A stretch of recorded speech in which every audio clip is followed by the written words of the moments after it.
I love working with Simon. We just had a little bit of a reunion. He was at the NAMM show, Oh, seriously? and Oh, wow, beautiful. I went to see Steve Weingart, who was playing at the Casio stand, and so Steve and I went because I knew Simon and I were going to meet at the Tama booth, so we all went together and had some good laughs and a nice reunion, So Yeah. very fond memories with our time together, and we'll do some more stuff in the future, no doubt. Oh man, you have to. I love that band. It's just Yeah. like it's so nice to hear in that context as well, Well, because thanks. Yeah. it's a different music than you play as a band leader, or That's why, and which I love, man. So that's what I love about it because I would never, I don't write in that style, but yeah. I do enjoy playing it. That goes back to he and I first started working in about 1997, when his another Symbiosis record came out, and that guitar player Ray Russell couldn't do the tour, Oh so yeah, yeah. that's when that band formed, and I started working with him. And then I did a solo record called The Spoken and the Unspoken, and I Yeah. asked him to write a song. There's a track called Astral Fishing, just because just write me something like you would write, and then so what I don't know if it'll be a protocol type thing that we do together or another maybe a solo record of us collaborating. I don't know, Yeah. It's but nice. I know it'll be fun and I'll learn a lot. I mean, that guy's just got so much experience in the studio. It's just a Oh treat man. to work It's with. I did this talk. I mean, that's a thanks, Simon, by the way. He gave me your Yeah. email. So Oh, okay, because cool. we did this interview, I got you. and just the stories he has, like about Jeff Beck and all these guys. Did you ever ask him about this stuff? Like, I Oh, of mean, when you were on the course, road? Oh, okay. endlessly. Yeah, he loved telling stories about Okay. Jeff and Pete and good Lord, he's played with all the great guitar players, Everyone. and Yeah. yeah, of course, with Luca, they're one of my biggest influences. So there's a lot of guitar history that he's worked with, and some mutual friends now. I'm really tight with Luke, and but yeah, I always enjoyed the stories of working with Jeff. Just so many. He just used to marvel at how just hearing Jeff just noodling around on an electric guitar, but not even plugged in, the tone, even Hmm. like that was just so beautiful.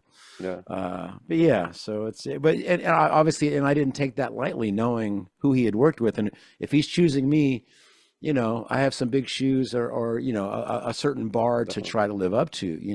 Of course, I'll never be those guys, but I just gotta, be No. the best version of me I could be, and I learned a lot from him. Just his worth ethic, how he handled himself in the studio and on the live stage, and how to get things done in a Hmm. very methodical way, but in a not in a taskmaster way, but okay, we got work to do, let's go. Yeah. And so it helped me how to be a better band leader with my band in any studio situation. So How always did he always find out enjoyed. about you, by the way? I mean, Well, okay, so the first time I worked with Simon, this was 1990. It was an AM show in 1993. already. Oh, okay. God, goes back a long way. So there was an idea that the Ibanez wanted to do a night of all their big, rock guitar players. So it was called the Axe Attack, Okay. and it was Steve Vai, Joe Satriani, Paul Gilbert, Reb Beach, Alex Skolnick, Sean Lane, who was briefly Mm. an Ibanez endorser. But they needed like a house band to back everybody up. And so they first went to Simon Phillips, and he agreed. They went to Gerald Veasley, who was playing in Weather Report, Hmm. and the main guy that I was working with at Ibanez at the time, a guy named Bill Comiskey, you know, threw my name in the hat as well. Andy's, I was still in Danger, but they knew of my solo material. My first record, Ear Ecstasy, hadn't come out Yeah, yet, yeah. but Oh, they okay. knew how I played and that I had the ability to do fusion stuff. So Simon agreed to do it, but only on the idea that he and this band would back everybody else up, but then in between he would get to do some of his fusion material. You know, Okay.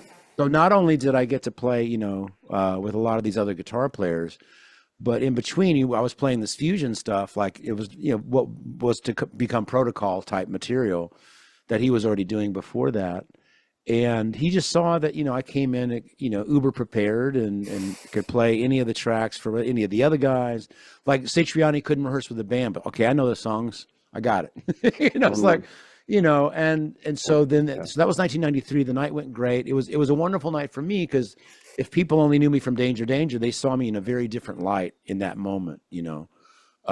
much more of an adult type music, you know, which is what I, you know, I grew up as just a rock player, but then I got into a lot of jazz and loved fusion and was able to do a lot of different things. Just as a career, as my career path was blossoming, I just realized just embrace everything so you can say yes, you know, so you can say, yeah, I'll country gig. Yes, I bet, you know, I'll get a Telecaster, whatever I got to do.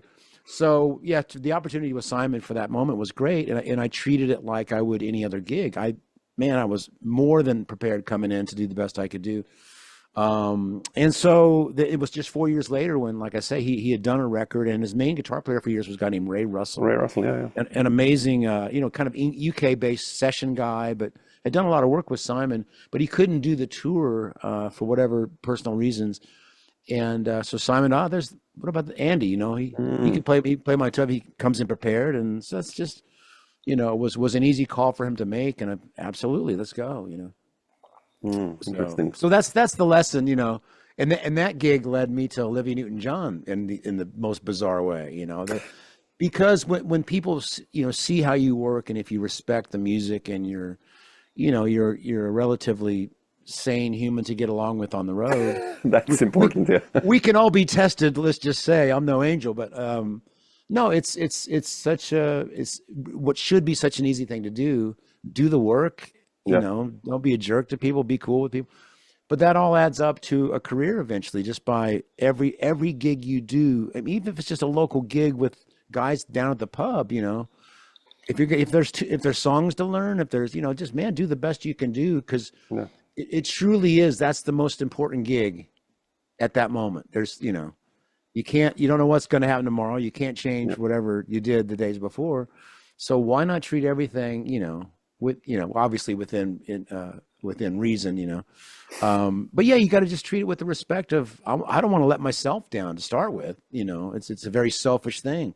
Yeah. Anything I'm a part of, how can I make this as good as it can be, you know, whether it's by knowing the material or knowing when not to play, you know, having that instinct of, you know, maybe my volume pot is my friend at this point, and just just turn that down, you know, or whatever it might be. But that just adds up, and my relationship with Simon is a prime example of that there was this one gig, and that led to, you know, not only multiple records with him and tours, but then him very, very easily recommending me when he was asked by his management, Fitzgerald Hartley, Olivia needs a guitar player. Who can do it? Well, this guy, Andy. Hey, call Andy, you know.